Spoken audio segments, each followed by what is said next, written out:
baka lang ho maaari kami makakuha ng mga patikim na informasyon dito. Wala po itong one-time PIN, di ba, na hiningi? Totoo po yun.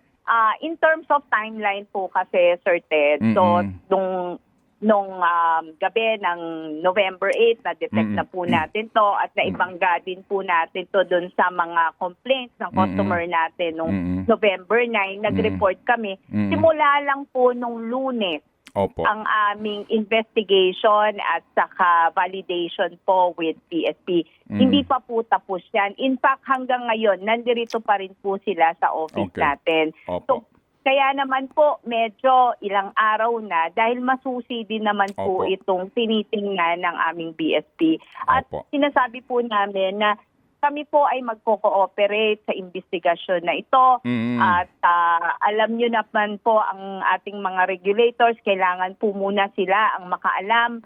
Kailangan po ma-validate nila ang facts at pag na-validate na po yan, i-share po namin ang mga pangyayari. Opo. Pero we talk about facts lang ho muna, no? Bago po itong validated kaninyo ng mga informasyon sa mga nangyari. So, nagkaroon po ng paglilipat ng mga pera nang wala pong hininging OTP, di po ba? Nagkaroon po ng paglilipat ng pera doon po sa temporary wallet ng feature po ng Send Ang Pao. Pero yung nga po, ma'am, wala pong hininging OTP, di ba? Wala po, Ayun, kaya nga po ito ay product error. Opo. Ma'am, hindi po siguro natin maaring masabing product error because kayo na nagsasabi mismo ngayon na that they're trying to verify pa po, ma'am, di po ba? Kasi nga po, sabi ho ninyo, ito po ay resulta ng ating initial po na investigation. Okay, sige po. So kung meron po kayong resulta po ng inyong initial investigation, puntahan ko na po itong katanungan ko. Kung wala pong hininging OTP, nakita na lang po umano, no? Nito hong mga, ngayon, itong ating mga nasa balita na at mga nakapanayam po, no? Kagaya itong si isang Rolando, he lost 90,000 in just 1 minute. Sabi niya, so around mga 12 p.m., lagi ko sinecheck ng ganong oras. Una kong nakita na wala lahat ng sales. Opo, sabi ho niya na wala lahat yung kanyang pera. I always check my GCash. The first thing I saw is that all of my sales were gone. Sabi pa rin po niya, no? Opo, yung kanyang transaction history daw po, his funds were sent more than 40 times with 2 numbers claiming 1,000 each.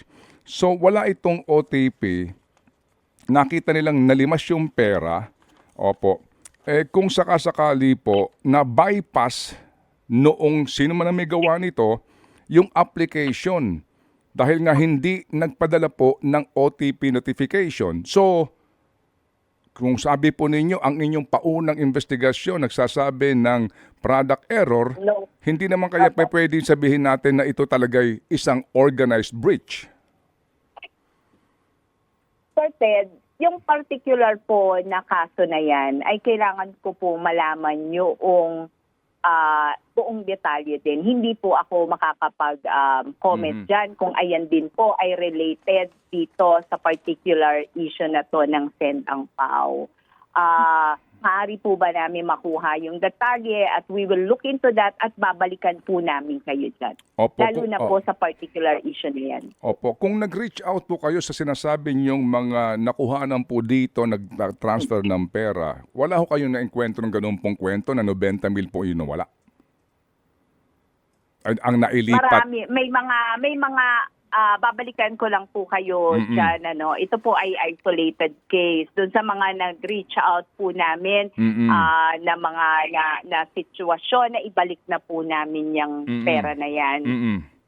O yung nga po, kasi nga ma'am, kasi po medyo may blur po kami dito sa isolated incident and few users. Kasi nga po hindi rin po kayo din nagsasabi, naintindihan po naman namin kung talagang gaano ba karaming users po ang naapektuhan. At yan po naman po yung aming pong iginagalang. So yun nga po, ma'am, ngayon ho ba sa usapin po ng organized breach, posible ito? Meron ba kayong iniisip na baka inside job ito? Hindi po ako makakapag-komento dyan, pero ang sinasabi ko, ang amin pong report ay nasa BSP na at ito ay kanilang binavalidate as soon po as kanilang na-validate ang mga facts presented, ito po ay aming share. Okay, sige po. Pero doon sa particular po na mga kaso na nasasabi niyo, hindi po ako makaka-comment kasi Opo. hindi ko po nakikita yung pong fact po niyan.